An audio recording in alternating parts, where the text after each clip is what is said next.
Kur mbyllet një shkollë, vdes pa dyshim shpirti i një zone, sepse nuk ka gjë më të dhimbshme se sa të vish në një shkollë të dikurshme dhe të mos gjesh më fëmijë.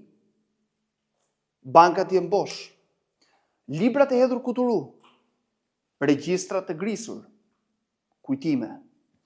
Dikur edhe në këtë shkollë, në fshatin Bret, në Kruj, 4-5 kilometra nga qyteti Krujës, pra fare afër, ka patur shumë nxënës.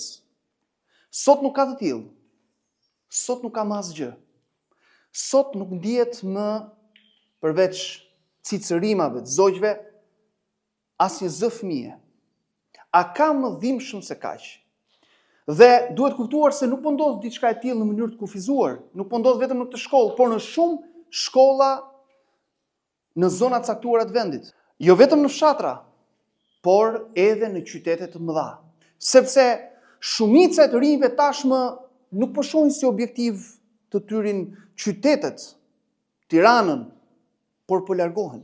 Po largohen sepse nuk u japin mbështetjen e kërkuar.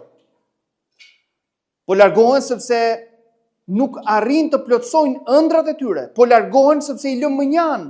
Po largohen sepse nuk gjejnë meritokracinë. Po largohen sepse mbështetja ekonomike për ta është minimale. Sepse sigurisht të rinjt nuk mund dhe nuk duhen trajtuar si sklever. Ka ndryshuar kohët. Jemi në 2025 dhe të rinjt kërkojnë një trajtim dinjitoz. Dhe nëse humbim pafundësisht të rinjt, si do ta ndërtojmë të ardhmen? Si do të ecim përpara pa ta?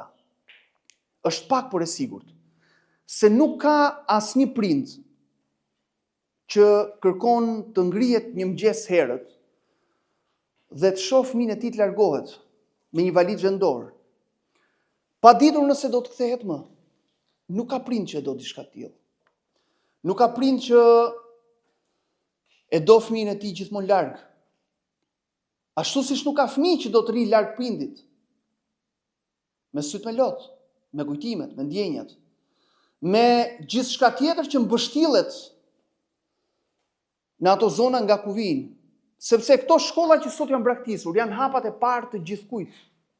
Janë hapat e parë të gjithë të rinjve në zonat e tyre. Pra, ky vend ka nevojë gjithmonë më shumë të ndërtoj politika të vërteta për të mbështetur të rinjt.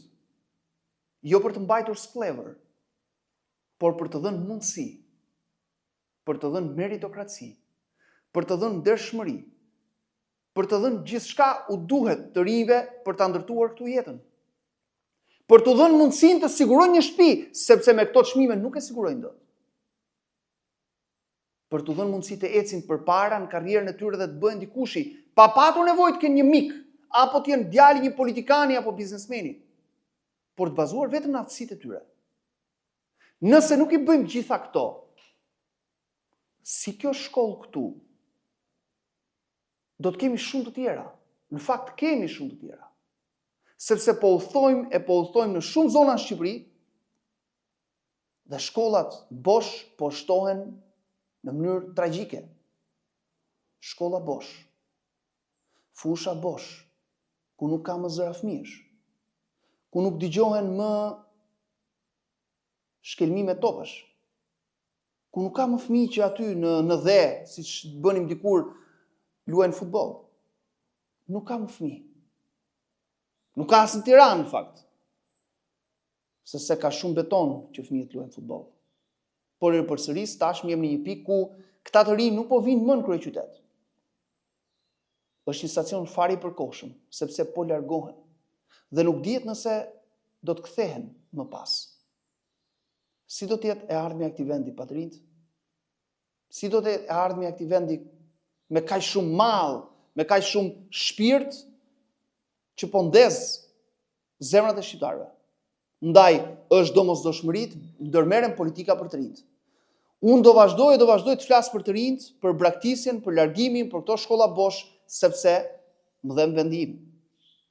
Sepse ndjej që nëse nuk flasim që të gjithë, e nesërmja mund të jetë edhe më e keqe.